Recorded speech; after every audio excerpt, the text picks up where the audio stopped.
ಮಲ್ಲಿಗೆ ಹೂನಾಗಿ ಚೆಲ್ಲೀತು ನಿನ್ನ ಪರ್ಸಿ. ಆತ್ಮೀಯ ಜನಪದ ಸಿರಿ ವೀಕ್ಷಕರಿಗೆ ನಿಮ್ಮ ಜನಗಳಲ್ಲಿ ಕಾಂತರಾಜು ಮಾಡುವ ನಮಸ್ಕಾರಗಳು. ಸ್ನೇಹಿತರೆ, ಈ ಮೊದಲೇ ತಿಳಿಸಿದ ಹಾಗೆ ಶ್ರೀ ಕ್ಷೇತ್ರ ಶ್ರೀ ಮಲೈ ಮಹದೇಶ್ವರ ಸ್ವಾಮಿ ದೇವಸ್ಥಾನದ ಸಂಸ್ಕೃತಿ ಹಾಗೂ ಆಚರಣೆಗಳ ಬಗ್ಗೆ ತಮಗೆ ಸಂಪೂರ್ಣ ಪರಿಚಯ ಮಾಡಿಕೊಡ್ಲಿಕ್ಕೆ ಇವತ್ತು ನಮ್ಮೊಟ್ಟಿಗಿದ್ದಾರೆ ಶ್ರೀ ಮಲೈ ಮಹದೇಶ್ವರ ಸ್ವಾಮಿ ದೇವಸ್ಥಾನದ ಮುಖ್ಯ ಅರ್ಚಕರಾದ ಬೇಡಗಂಪಣ ಸಮುದಾಯದ ಅರ್ಚಕರಾಗಿರ್ತಕ್ಕಂಥ ಶ್ರೀಯುತ KV ಮಾದೇಶ್ ಅವರು. ಸರ್ ನಮಸ್ಕಾರ ಸರ್, ಕಾರ್ಯಕ್ರಮಕ್ಕೆ ಸ್ವಾಗತ. ಜನಪದ ಸೇವೆಗೆ ಅವಕಾಶ ಕೊಟ್ಟರೆ ಶ್ರೀ ಕ್ಷೇತ್ರವನ್ನು ತೋರಿಸಿದ್ರಿ, ದರ್ಶನ ಮಾಡಿಸಿದ್ರಿ, ಧನ್ಯವಾದಗಳು ತಮಗೆ. ಸಂತೋಷ ಅಲ್ಲಪ್ಪ, ಮಹದೇಶ್ವರನ ಆಶೀರ್ವಾದ. ಕಾರ್ಯಕ್ರಮಕ್ಕೆ ಸ್ವಾಗತ ಸರ್. ಕೋಟ್ಯಾಂತರ ಶ್ರೀ ಮಹದೇಶ್ವರ ಸ್ವಾಮಿಯ ಭಕ್ತಗಣಕ್ಕೆ ಈ ಒಂದು ಕ್ಷೇತ್ರಕ್ಕೆ ಸಂಬಂಧಿಸಿದ ಹಾಗೆ ಅತ್ಯಂತ ಮುಖ್ಯವಾಗಿರ್ತಕ್ಕಂಥ ಅನೇಕ ವಿಷಯಗಳ ಬಗ್ಗೆ ಮಾಹಿತಿಯನ್ನು ಕೊಡಬೇಕು ಅಂತ ಹೇಳಿ ವಿಶೇಷ ಕಾರ್ಯಕ್ರಮವನ್ನು ಮಾಡ್ತಾ ಇದ್ದೇವೆ ಸರ್. ಆ ಒಂದು ಕಾರ್ಯಕ್ರಮ ಮಾಡಲಿಕ್ಕೆ ಆ ದೇವಸ್ಥಾನದ ಆವರಣದಲ್ಲೇ ಆ ಒಂದು ಮಾತುಕತೆ ನಡೆಸಲಿಕ್ಕೆ ಒಂದು ಸುವರ್ಣ ಅವಕಾಶವನ್ನು ಮಾಡಿಕೊಟ್ಟಿದ್ದೀರಿ. ಧನ್ಯವಾದಗಳು ತಮಗೆ ಆ ವಿಷಯಕ್ಕೆ ಸಂಬಂಧಪಟ್ಟ ಹಾಗೆ. ಸರ್, ಹಾಗೆ ತಿಳಿಸ್ಕೊಡಿ, ತಾವು ಈ ದೇವಸ್ಥಾನದ ಮುಖ್ಯ ಅರ್ಚಕರಲ್ಲಿ ಒಬ್ಬರು. ಹೇಗೆ ಈ ಪೂಜೆ ಕೈಂಕರ್ಯಗಳ ವಿಧಿವಿಧಾನಗಳ ಬಗ್ಗೆ ತಿಳಿಸ್ಕೊಡಿ ವೀಕ್ಷಕರಿಗೆ, ಹೇಗೆ ನಡೆಯುತ್ತೆ?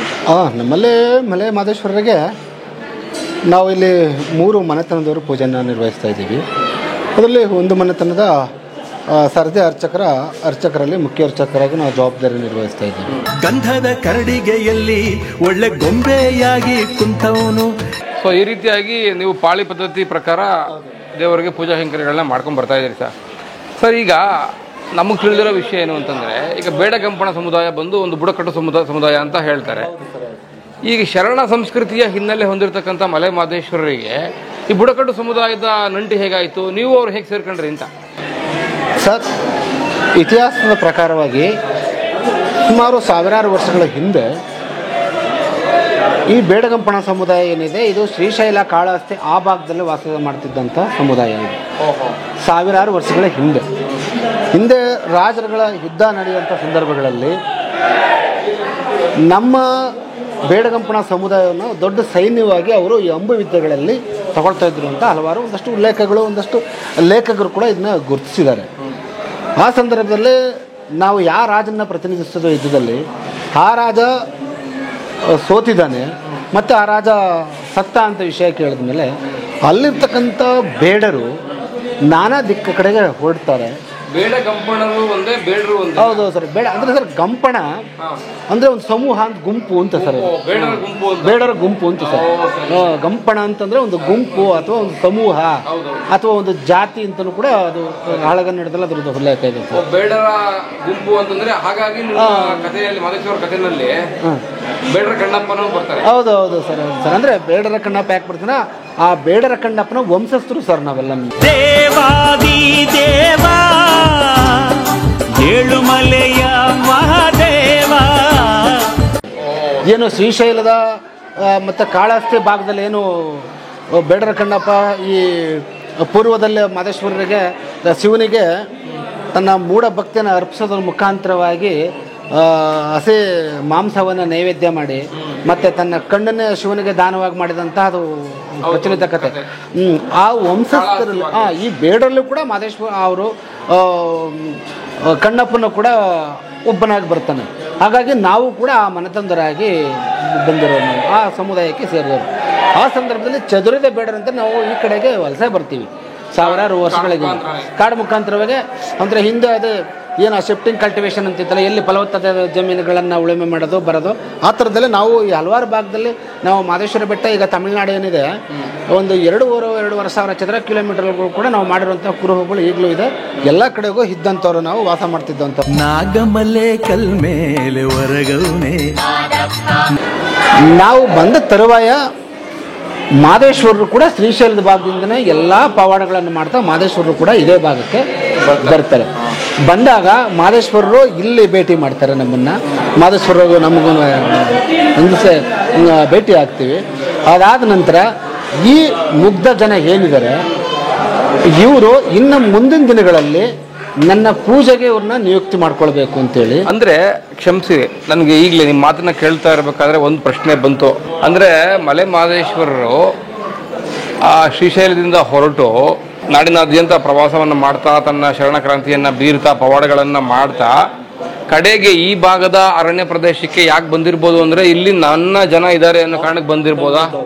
ಅಲ್ಲಿ ಹೋದ್ರೆ ನನಗೆ ನನ್ನ ಸಮೂಹ ಇದೆ ಅಲ್ಲಿ ಎಲ್ಲ ಮುಖ್ಯ ಉದ್ದೇಶನೇ ಅದು. ಮತ್ತು ಮಹದೇಶ್ವರ ಹಲವಾರು ಕಡೆ ಇವಾಗ ಸುತ್ತೂರು ಮಠದಲ್ಲಿ ಮತ್ತು ಕುಂತೂರು ಮಠದಲ್ಲಿ ಅಲ್ಲೆಲ್ಲನೂ ಕೂಡ ಮಹದೇಶ್ವರನ್ನ ಈ ಮಠದ ಉತ್ತರಾಧಿಕಾರಿಯಾಗಿ ಮಾಡಬೇಕು, ಇವರು ಇದನ್ನು ಜವಾಬ್ದಾರಿಯನ್ನು ತಗೊಳ್ಬೇಕು ಅಂತ ಬೇಡಿಕೆ ಬಂದಾಗ ಮಹದೇಶ್ವರರು ನಿರಾಕರಿಸ್ತಾರೆ. ನಾನು ಗುರು ಸೇವೆ ಮಾಡೋಕ್ಕೆ ನಾನು ಬಂದಿದ್ದಿಲ್ಲಿಗೆ, ನನ್ನ ಗುರಿ ಮುಂದೆ ಇದೆ, ನಾನು ಮೂಡಲ ಸೀಮೆಯಲ್ಲಿ ಮೂಡಲ ಮನೆಯಲ್ಲಿ ಕತ್ತಲು ರಾಜ್ಯದಲ್ಲಿ ನಾನು ವಾಸ ಮಾಡಬೇಕು ಅಂತ ಚಿಂತನೆ ಇದೆ ಅಂತ ಮಹದೇಶ್ವರದ ಒಂದಷ್ಟು ಇರೋಂಥ ಉಲ್ಲೇಖಗಳು ಇದ್ದಾವೆ.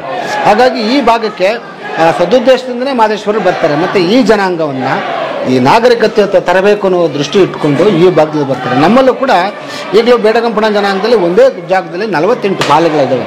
ಅಂದರೆ 48 ಗುಂಪುಗಳಾಗಿದ್ದಂಥವ್ರು ನಾವು. ಆ ಮಹದೇಶ್ವರರು ಅದನ್ನು ಒಂದು ಸಮೂಹ ಆಗಿ ಮಾಡಿ, ಈಗ ಒಂದು ವರ್ಗ ಅಂದರೆ ಪೂಜೆ ಮಾಡುವಂಥ ತಮ್ಮಡಿಗಳು ಅಂತ ಕರಿತೀವಿ ನಾವು. ಮಹದೇಶ್ವರರ ಪೂಜೆ ಮಾಡೋರು ಒಂದು 3 ತನ ಆದರೆ, 3 ಮನೆತನದವರು ಆದರೆ, ಮಹದೇಶ್ವರರ ಚಂದ್ರಪಣಿ ಸೂರ್ಯಪಣಿ ತಗೊಳ್ಳೋರು ಒಂದು ಮನೆತನದವರು ಅಂದರೆ ಒಂದು ಪಾಲಿನವರು, ಸತ್ತಿಗೆಗಳನ್ನು ತಗೊಳ್ಳೋರು ಒಂದು ಪಾಲಿನವರು, ನಂದಿಕಂಬ ತೆಗೆಯೋರು ಒಂದು ಪಾಲಿನವರು, ಜಾಗಟೆ ನಗರಿ ಬರ್ಸೋರು ಒಂದು ವರ್ಗದವರು, ಮತ್ತು ಮಹದೇಶ್ವರರಿಗೆ ಅವರು ಬಿರುದಾವಳಿಗಳನ್ನೆಲ್ಲ ತೊಗೊಂಡು ಬರೋರು ಒಂದು ಪಾಲಿನವರು, ಮತ್ತು ಮುಂದೆ ದೊಣ್ಣೆ ಹಿಡ್ಕೊಂಡು ಹೋಗ್ಬೇಕಾದಕ್ಕೆ ಅದೊಂದು ದೊಣ್ಣೆ ಕೂಟ ಅಂತ ಹೇಳೋದು, ದೊಣ್ಣೆ ಯಾಕೆ ತೊಗೊಂಡೋಗ್ಬೇಕು ಅನ್ನೋದೊಂದು. ಈ ಥರದಲ್ಲಿ ಪ್ರತಿಯೊಂದಕ್ಕೂ ಮಹದೇಶ್ವರರು ತನ್ನ ಕಾಯಕಕ್ಕೆ ಈ ಜನಾಂಗನ ನೇಮಕ ಮಾಡ್ಕೊಂಡಿದ್ದಾರೆ. ಸಟ್ಟಿ ಸರ್ಗೂರಪ್ಪನ ಗಟ್ಟಿ ಒಕ್ಲನು ತಟ್ಟಿ ಕುಟ್ಟಿ ಪಡೆದ. ಅಂದ್ರೆ ಅರಣ್ಯವಾಸಿಗಳಾಗಿದ್ದ ಬೇಡಗಂಪಣ್ಣರ ಸಮುದಾಯವನ್ನ ಒಂದೊಂದು ಆಚರಣೆಗಳಲ್ಲಿ ತೊಡಗಿಸಿ ನಾಗರಿಕತೆಯತ್ತ ಅವ್ರನ್ನ ತಗೊಂಡು ಬರಬೇಕು ಅನ್ನೋ ಕಾರಣಕ್ಕೆ, ಸಂಸ್ಕಾರವನ್ನ ಕೊಡಬೇಕು ಅನ್ನೋ ಕಾರಣಕ್ಕೆ ಈ ರೀತಿ ಮಾಡಿದ್ರು ಅನ್ನೋ ಒಂದು ಉದ್ದೇಶ ಮಾಡ್ತಾ. ಮತ್ತೆ ಆವಾಗ ಏನು ಶರಣಕ್ರಾಂತಿ ಆಗ್ತಾ ಇತ್ತು, ಆ ಸಂದರ್ಭದಲ್ಲಿ ಮಹದೇಶ್ವರರು ನಮಗೂ ಸಹ ಇಷ್ಟಲಿಂಗ ಧಾರಣೆಯನ್ನು ಮಾಡ್ತಾ, ಇವರಿಗೆ ಇಷ್ಟಲಿಂಗ ಧಾರಣೆ ಮುಂದಿನ ದಿನಗಳಲ್ಲೇ ಇವರಿಗೆ ಇಷ್ಟಲಿಂಗ ಧಾರಣೆಯನ್ನು ಮಾಡೋದಕ್ಕೆ ಒಬ್ಬರು ಗುರು ಅವಶ್ಯಕತೆ ಇದೆ ಅಂತ ಸಾಲೂರು ಮಠವನ್ನು ಸ್ಥಾಪನೆ ಮಾಡ್ತಾ, ಕುಂತೂರು ಶ್ರೀಗಳಿಂದ ನಮ್ಮ ಲಿಂಗಧಾರಣೆ ಮಾಡಿಸಿದ್ರು. ಅದಂತರ ಸಾಲೂರು ಮಠವನ್ನು ಸ್ಥಾಪನೆ ಮಾಡ್ತಾ ಲಿಂಗಧಾರಣೆಯನ್ನು ಮಾಡಿ ನನ್ನ ಪೂಜಾ ಕೈಕಾರ್ಯಗಳಲ್ಲಿ ತೊಡಗಿಕೊಳ್ಳಿ ಅಂತ ಅಂದ್ಬಿಟ್ಟು ಮಹದೇಶ್ವರ ನೇಮಕ. ಅವತ್ತಿಂದ ಇವತ್ತಿನ ತನಕನೂ ಕೂಡ ನಾವು ಏನು ಆ ಶರಣ ಪರಂಪರೆಯಲ್ಲಿ ಬರುವಂಥ ಗುರು ಲಿಂಗ ಜಂಗಮ ಪಾದೋದಕ ಪ್ರಸಾದ ವಿಭೂತಿ ರುದ್ರಾಕ್ಷ ಅದನ್ನು ಎಲ್ಲನೂ ಕೂಡ ಚಾಚೂ ತಪ್ಪದೆ ಎಲ್ಲನೂ ಕೂಡ ತಮ್ಮ ಸಮುದಾಯಗಳ ಅಳವಡಿಸ್ಕೊಂಡು ಅದನ್ನ ಆರಾಧನೆ ಮಾಡ್ಕೊಂಡು ಬರ್ತಾ ಇದ್ದೀವಿ. ಕಗ್ಗಲ್ಲ ಗವಿಯ ಕೊಡುಗಲ್ಲ ಮ್ಯಾಲೆ ಬಗ್ಗೆ ನೋಡುತ್ತಾನೆ. ಅಂದ್ರೆ ಸಾಮಾನ್ಯ, ದಯವಿಟ್ಟು ಕ್ಷಮಿಸಿ, ಕ್ಷೇತ್ರದಲ್ಲಿ ಕೂತ್ಕೊಂಡು ಈ ಪ್ರಶ್ನೆ ಕೇಳಬೇಕು ಅನ್ನೋದು ನನಗೆ ಗೊತ್ತಾಗ್ತಿಲ್ಲ. ಬಟ್ ವೀಕ್ಷಕರಿಗೆ ಮೂಲ ವಿಷಯವನ್ನು ಸತ್ಯವನ್ನು ತಿಳಿಸ್ಬೇಕು ಅಂತ ಪ್ರಯತ್ನ ಮಾಡ್ತಾ ಇದ್ದೀನಿ. ಮಹದೇಶ್ವರ, ಈಗ ಬೇಡಗಂಪಣರು ಮೂಲದಲ್ಲಿ ಮಾಂಸಾಹಾರಿಗಳಾಗಿದ್ದಂತಹ ಒಂದು ಜನಾಂಗ, ಅಂದರೆ ಬುಡಕಟ್ಟು ಜನಾಂಗದವರು. ಏಷ್ಯಾದ, ನಾನು ಓದಿದರೋ ಮಟ್ಟಿಗೆ ಏಷ್ಯಾದ ಏಕೈಕ ಸಸ್ಯಾಹಾರಿ ಬುಡಕಟ್ಟು ಅಂತ ಹೇಳಿ ತಮ್ಮನ್ನು ಗುರುತಿಸ್ತಾರೆ ಇವತ್ತು. ಹೇಗೆ ನಿಮ್ಮನ್ನ ಬದಲಾವಣೆ ಮಾಡಿದ್ದು ಮಹದೇಶ್ವರರೇ ಅಂತಲ್ಲ? ಹೌದು, 100ಕ್ಕೆ 100 ಸತ್ಯ ಇದು. ಇದನ್ನ ಹಲವಾರು ಆರ್ಟಿಕಲಲ್ಲಿ ಕೂಡ ನಾವು ಕೂಡ ಕೆಲವೊಂದು ಆರ್ಟಿಕಲಲ್ಲೇ ಇದನ್ನು ಒಪ್ಕೊಂಡಿದ್ದೇವೆ. ಮತ್ತು ಇಂಥ ವಿಚಾರ ಒಳ್ಳೆ ಕಂಟೆಂಟ್ ಕೊಟ್ಟಿದ್ದೆ. ನೀವು ಏಷ್ಯಾ ಅಂತೀವಿ, ಪ್ರಪಂಚದ ಸಸ್ಯಾಹಾರಿ ಬುಡಕಟ್ಟು ಜನಾಂಗ ಅಂತ ಹಲವಾರು ಆರ್ಟಿಕಲ್ ಬಂದಿದೆ. ಬುಡಕಟ್ಟು ಜನಾಂಗದಲ್ಲಿ ಸಸ್ಯಾಹಾರಿಗಳಾಗಿರುವಂಥವ್ರು ಈ ಬೇಡಗಂಪಣ ಜನಾಂಗದವರು ಮಾತ್ರ. ಅಂದ್ರೆ ಶರಣ ಸಂಸ್ಕೃತಿಯನ್ನ ಒಪ್ಪಿಕೊಂಡು ಆ ಸಂಸ್ಕೃತಿಗೆ ನೀವು ನಡೀತಾ ಹೋಗ್ತಾ ಇರ್ತಕ್ಕ ಅದನ್ನ ಈಗ ನೋಡಿ ಸರ್, ಹೇಗೆ ಶರಣ ಸಂಸ್ಕೃತಿ ಮತ್ತು ನಮ್ಮ ಈ ಬುಡಕಟ್ಟು ಆಚರಣೆ ಎರಡು ಹೇಗಿದ್ದಾವೆ ಅಂದರೆ, ನನಗೆ ಒಂದು 47 ವರ್ಷದಲ್ಲೇ ಒಂದು 18 ವರ್ಷದಿಂದನೂ ಕೂಡ ನಾವು ದೇವಸ್ಥಾನ ಸೇವಾ ಕೈಕಾರ್ಯಗಳನ್ನು ಮಾಡ್ಕೊಬೋದಿದ್ವಿ. ನಾವು ಒಂದಷ್ಟು ನೋಡಿದಾಗೆ ಏನು ಒಂದು ಹಗ್ಗ ಆಗಬೇಕಾದಾಗ ಅದರಲ್ಲಿ 2 ಉರಿ 3 ಉರಿಗಳಿರ್ತವೆ. 2 ಉರಿ ಸೇರಿ ಒಂದು ಬಲವಾದ ಹಗ್ಗ ಆಗಿರ್ತದೆ. ಹಾಗೆ ಈ ಬುಡಕಟ್ಟು ಆಚರಣೆ ಮತ್ತು ಈ ಶರಣ ಪರಂಪರೆ ಅಂತ ಬಂದಂತಹ ಒಳ್ಳೆ ತತ್ವಗಳು ಎರಡನ್ನೂ ಸೇರಿ ಒಂದು ಬಲವಾದ ಹಗ್ಗ ಆಗಿದ್ದಾಗ ಈಗ ನಮ್ಮ ಸಂಸ್ಕೃತಿ ನಿಂತಿದೆ ಅಂತ ಹೇಳ್ಬೋದು ಸರ್. ಎರಡನ್ನೂ ಜೊತೆಗಿದ್ದಾವೆ. ಬಂದಾನಪ್ಪೋ ಬಂದಾನೋ ಮುಂಗೊಂಡದ ಮಾದೇವ, ಬಂದಾನಪ್ಪೋ ಬಂದಾನೋ ತುಂಡು ಮೊಗದ ದುಂಡಯ್ಯ. ಜನಾಂಗದ ಆಚರಣೆ, ಜನಾಂಗದ ಸಂಸ್ಕೃತಿ ಈಗ ಗಟ್ಟಿಯಾಗಿದೆ ಅಂತ ಹೇಳಿದ್ರೆ ಖಂಡಿತವೂ ಸರ್ ಗಟ್ಟಿಯಾಗಿದೆ. ಆಚರಣೆಯಲ್ಲಿ ಕೂಡ ನಮ್ಮದೇ ವೈವಿಧ್ಯತೆಗಳಿದೆ. ನಾವು ಬುಡಕಟ್ಟು ಜನಾಂಗ ಆದರೂ ಕೂಡ ಸಮಾಜಕ್ಕೆ ಹಲವಾರು ವಿಚಾರಗಳಲ್ಲಿ ಇವತ್ತೇನು ಸಮಾಜದಲ್ಲಿ ಇದೊಂದು ಪಿಡುಗು, ಇದನ್ನು ತೊಡೆದಾಕಬೇಕು ಅಂತದ್ದು ಏನು ದೊಡ್ಡ ಮಟ್ಟದಲ್ಲಿ ಒಂದು ಕ್ರಾಂತಿ ಥರದಲ್ಲಿ ಮಾಡ್ತಾ ಇದ್ದಾರೆ. ಮತ್ತು ಸರ್ಕಾರಗಳಿಗೆ ಇದನ್ನು ಯೋಜನೆ ಮಾಡ್ತಾ ಇದ್ದಾರೆ. ಅಂಥ ಕಾರ್ಯಕ್ರಮಗಳು ನಮ್ಮ ಜನಾಂಗದ ಆಚರಣೆ ಪದ್ಧತಿಯಾಗಿ ಬಂದಿದೆ. ಅದು ಸಲೀಸಾಗಿ ತೊಡೆದಾಕಿದ್ದೀವಿ. ಅದು ಉದಾಹರಣೆಗೆ ವಿಧವಾ ವಿವಾಹ. ನಮ್ಮಲ್ಲಿ ವಿಧವಾ ವಿವಾಹಕ್ಕೆ ಯಾವುದೇ ಇದಿಲ್ಲ, ಅಡ್ಡಿ ಇಲ್ಲ. ವಿಧವಾ ಮಾಡೋದಕ್ಕೆ ನಮ್ಗೆ ಅದಕ್ಕೆ ಒಂದು ಅವಕಾಶ ಇಲ್ಲ. ಅದನ್ನು ನಾವು ಕಟ್ಟುವಳಿ ಅಂತ ಕರಿತೀವಿ. ಅದರಲ್ಲೂ ಕೂಡ ಒಂದಷ್ಟು ಸಣ್ಣ ಪುಟ್ಟ ಮಾರ್ಪಾಡುಗಳಿದ್ದಾವೆ. ಮದುವೆ ಮಾಡ್ಕೊಳ್ಬೋದು. ಗಂಡು ಹೆಣ್ಣು ಪರಸ್ಪರ ಒಪ್ಪಿದಾಗ ಅವರು ವಿಧವಾ ವಿವಾಹ ಬಾಲ್ಯ ಚಿಕ್ಕ ವಯಸ್ಸಲ್ಲಿ ಏನಾದರೂ ತೀರೋದಾಗ ಮಾಡ್ಕೊಳ್ಬೋದು. ಬಟ್ ವಿಧವಾ ವಿವಾಹ ಮಾಡ್ಕೊಂಡವನು ಬೇರೆ ಇತರ ಕಾರ್ಯಕ್ರಮಗಳೆಲ್ಲ ಮಾಡ್ಬೋದು, ದೇವಾಲಯದ ಪೂಜಾ ಕಾರ್ಯಕ್ರಮದಲ್ಲಿ ಭಾಗವಹಿಸೋಗಿಲ್ಲ ಅವನು. ಮಿಕ್ಕ ಎಲ್ಲ ಸೇವೆಗಳನ್ನು ಕೂಡ ಅವನು ಮಾಡ್ಬೋದು ಅವನು. ಮತ್ತು ಅವನಿಗೆ ಮಗು ಹುಟ್ಟಿದ್ರೆ ಆ ಮಕ್ಕಳು ಮಾಡೋಂಗಿಲ್ಲ, ಪೂಜೆ ಕೆಲಸ ಮಾಡೋಂಗಿಲ್ಲ, ಮಿತ್ತೆಲ್ಲ ಮಾಡೋದು. ಆ ಮಕ್ಕಳು ಮದುವೆ ಆಗ್ತಾರೆ ನೋಡಿ, ಅವ್ರು ಮಾಡ್ಬೋದು ನೆಕ್ಸ್ಟ್. ಅಂದರೆ 3ನೇ ಜನರೇಷನ್ನು ಅವರು ಪರಿಶುದ್ಧವಾಗಿರ್ತಾರೆ, ನಮ್ಮ ಕಲ್ಪನೆ ಇದು. ಮತ್ತು ನಮ್ಮಲ್ಲೇ ಕೂಡ ಗೊತ್ತಿದೆ ನಿಮಗೆ, ಬುಡಕಟ್ಟು ಆಚರಣೆ ಅಂತಂದ ಮೇಲೆ ನಮ್ಮದೇ ಆದಂಥ ಒಂದು ರೀತಿ ನೀತಿಗಳು ಆವಾಗಲಿಂದನೂ ಬಂದಿದೆ. ಕೆಲವೊಂದಕ್ಕೆ ಪ್ರಶ್ನೆ ಸಿಗ್ಬೋದು, ಕೆಲವೊಂದು ಪ್ರಶ್ನೆ ಸಿಗೋದು ಕೂಡ ಕಷ್ಟ. ಈಗ ನೋಡಿ, ಒಂದು ನಮ್ಮಲ್ಲಿ ದೇವಸ್ಥಾನದಲ್ಲಿ ಪೂಜೆ ಮಾಡಬೇಕು ಅಂತಂದರೆ ವ್ಯಕ್ತಿ ಹೇಗೆ ಪರಿಶುದ್ಧನಾಗ್ತಾನೆ ಅಂತಂದರೆ, ನಮ್ಮಲ್ಲಿ ಆಗಮ ಓದಿರಬೇಕು, ಇವನು ಪಂಡಿತ ಪಡೆದಿರಬೇಕು ಅನ್ನೋದ್ರ ಮುಖಾಂತರವಾಗಿ ನಾವು ಪರಿಶುದ್ಧತೆನ ಮಾಡೋದಿಲ್ಲ. ನಮ್ಮಲ್ಲಿ ಪರಿಶುದ್ಧತೆ ಹೇಗಾಗುತ್ತೆ ಅಂತಂದರೆ, ಆ ವ್ಯಕ್ತಿ ಹಾವು ಕಚ್ಚಿರಬಾರ್ದು, ಅವನಿಗೆ ಈ ನಾಯಿಗಳು ಕಚ್ಚಿರಬಾರ್ದು, ಮತ್ತು ಯಾವುದೇ ಪಾದರಾಕ್ಷಗಳ ಥರದ್ದು ಸೋಕಿರಬಾರ್ದು. ಇಂಥ ವ್ಯಕ್ತಿಗಳು ಭಿನ್ನವಾದ ವ್ಯಕ್ತಿಗಳು ಇಂಥವ್ರು ಪೂಜೆಗೆ ಅರ್ಹರಲ್ಲ ಅಂತವ್ರು. ಬೇರೆ ಎಲ್ಲ ಕಾರ್ಯಕ್ರಮಗಳನ್ನು ಮಾಡ್ಕೊಡ್ಬೋದು, ದೇವ್ರ ಪೂಜೆ ಮಾತ್ರ ಮಾಡೋಂಗಿಲ್ಲ. ಈ ಥರದಲ್ಲಿ ಆ ವ್ಯಕ್ತಿನ ಪರಿಶುದ್ಧ. ಇವಾಗ ಮನೆ ನಾವೊಂದು ದೇವ್ರ ಕಾರ್ಯ ಮಾಡಬೇಕಾದ್ರೂ ಅಷ್ಟೇ, ನಮ್ಮ ಮನೆಯಲ್ಲೇ ನಮ್ಮ ವಿವಾಹ ಮುಂತಾದ ಕಾರ್ಯಕ್ರಮಗಳು ಮಾಡಬೇಕಾದ್ರೂ ಅಷ್ಟೇ ಈ ವ್ಯಕ್ತಿ ಪರಿಶುದ್ಧವಾದ ವ್ಯಕ್ತಿ ಅಂತ. ಆ ಥರ ಏನಾದ್ರು ಆದರೆ ಸಮಾಜ ಅದನ್ನು ಗುರುತಿಸಿ ನೀನು ಮಾಡೋಗಿಲ್ಲ ಅಂತ ಹೇಳೋಂಥ ಪ್ರಮೇಯ ನಮ್ಮಲ್ಲಿಲ್ಲ. ಆ ವ್ಯಕ್ತಿ ಇವತ್ತಿಗೂ ಸ್ವಯಂಭವಾಗಿ ತಾನೇ ನಾನು ಮನಸ್ಸು ಇಚ್ಛೆ ಅಂತ ಒಪ್ಕೊಂಡು ನಾನು ಈ ಕಾರ್ಯಕ್ರಮ ಮಾಡೋದಿಲ್ಲ ಅಂತ ಇವತ್ತಿಗೂ ಅವರೇ ಹಿಂದೆ ನಿಂತ್ಕೊಳ್ತಾರೆ, ಮಿಕ್ಕಿದ ಕಾರ್ಯಕ್ರಮ ಎಲ್ಲ ಮಾಡ್ತಾರೆ. ಕಟ್ಟಿ ಮನ್ಸೋರ್ನ ಮುಟ್ಟಿ ಪೂಜೋರ್ನ ಸಮಾಜ ಆಗಿ ಅವ್ರ ಮೇಲೆ ತುಂಬ ಕಟ್ಟಳೆಗಳನ್ನು ಹೇಳಿ ಮಾಡೋದಿಲ್ಲ. ದೇವ್ರ ಮೇಲೆ ಇರೋ ನಿಷ್ಠೆ, ಆ ಭಯ, ಆ ಭಕ್ತಿ ಇವತ್ತಿಗೂ ಆಗೇ ಇದೆ. ಏನಾದರೂ ಅನಿವಾರ್ಯವಾಗಿ ಆ ಥರ ಆಗುತ್ತೆ. ಈಗ ಒಂದೇನೋ ಆವೆ ಕಡಿಯೋದು ಅಥವಾ ಒಂದು ನಾಯಿ ಕಚ್ಚೋದು, ಇದು ಸಹಜವಾದ ಏನೋ ಒಂದು ಆಗ್ಬಿಡುತ್ತೆ. ಆದಾಗ ವ್ಯಕ್ತಿ ಸ್ವಯಂ ಪ್ರೇರಿತನಾಗಿ ನಾನು ಇನ್ನೂ ಪೂಜಾ ಕಾರ್ಯದಲ್ಲಿ ಭಾಗವಹಿಸೋದಿಲ್ಲ, ನಿಮ್ಮ ಪರಿಕರ ಸೇವೆಗಳನ್ನು ಮಾಡ್ತೀನಿ ಅಂತ, ಯಾವುದೇ ಆಗ್ರಹಪೂರ್ವಕವಾಗಿ ಮಾಡಲೇಬೇಕು ಅಂತ ಪಂಚಾಯತಿ ಹಾಕೋದು ಆ ಥರದ ವ್ಯವಸ್ಥೆ ಇಲ್ಲ. ಮುಚ್ಚಿಟ್ಕೊಂಡು ನಾನು ಪರಿಶುದ್ಧವಾಗಿದ್ದೀನಿ ಇಲ್ಲ ಇಲ್ಲ, ಆ ಥರದಿಲ್ಲ. ಯಾಕಂದರೆ ಅಂಥ ಗಟ್ಟಿ ಮನಸ್ಸು ಇನ್ನೂ ಇಲ್ಲ ನಮ್ಮಲ್ಲಿ. ಯಾಕಂದ್ರೆ ನಮಗೆ ಎಲ್ಲನಿಗೂ ನಮಗೆ ಅಂತಿಮ ಯಾರು ಅಂತಂದ್ರೆ ಅವನೇ, ನಮಗೆ ಮಾದೇಶ್ವರನೇ.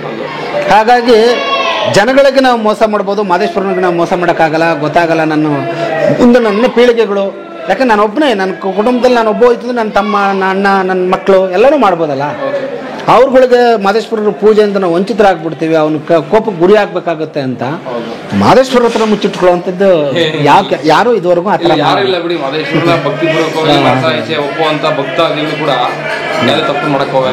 ಮಾದೇಶ್ವರ ಮೇಲೆ ಅಷ್ಟು ಭಯ, ಭಕ್ತಿ, ಶ್ರದ್ಧೆ ಇದೆ. ಮತ್ತು ಪೂಜಾ ವಿಧಾನಗಳನ್ನು ಅಷ್ಟೇ ಸರ್. ಈಗ ನಾವು ಉಪವಾಸ ಇದ್ದು ಪೂಜೆ ಮಾಡಬೇಕು ಅಂತ ಹೇಳ್ತಾ ಇದ್ದೀವಿ. ನಮ್ಮಲ್ಲೇ ಉಪವಾಸ ಹೇಗೆ ಅಂತಂದರೆ, ಈಗ ಹಾಲು ಕುಡಿಬೋದು, ಹಣ್ಣು ತಿನ್ಬೋದು, ಆ ಥರ ಉಪವಾಸ ಅಲ್ಲ. ಒಂದೇ ಒಂದು ನೀರು ಸಹ ತೊಗೊಳಂಗಿಲ್ಲ.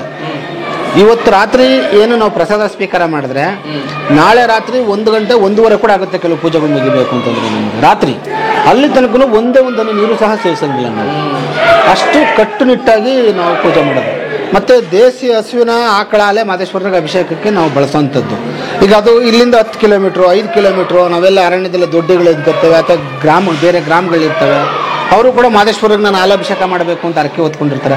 ಅಂಥದ್ದು ದೊಡ್ಡಗಳಲ್ಲಿ ಹೋಗಿ ಹಾಲು ಕರ್ಕೊಂಡ್ಬಂದರೂ ಕೂಡ ಉಪವಾಸದಿಂದ ಇದ್ದು ಕಾಡಲ್ಲಿ ನಡ್ಕೊಂಡು ಬರಿಗಾಲಲ್ಲಿ ಯಾವುದೇ ಗಾಡಿಗಳನ್ನು ಬಳಸದೆ ನಡ್ಕೊಬಂದು ಮಾಡೋಂಥದ್ದು. ಅಷ್ಟು ಕಟ್ಟುನಿಟ್ಟಿನ ಆಚರಣೆ ಇವತ್ತಿಗೂ ಕೂಡ ಚಾಲ್ತಿಯಲ್ಲಿದೆ. ಅಂದರೆ ಒಟ್ಟಾರೆ ಮಲೆ ಮಹದೇಶ್ವರ ಶ್ರೀ ಕ್ಷೇತ್ರದ ಪೂಜಾ ವಿಧಿವಿಧಾನಗಳನ್ನು ಪೂಜಾ ಕೈಂಕರ್ಯಗಳನ್ನು ನಡೆಸೋದು ಬೆಳಗಂಪಣ ಸಮುದಾಯ.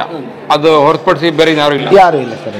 ಸೋಬಾನ ಸೋಬಾನ ಸೋ ಎನ್ನಿರೇ ಸೋಬಾನ ಸೋಬಾನ ಸೋ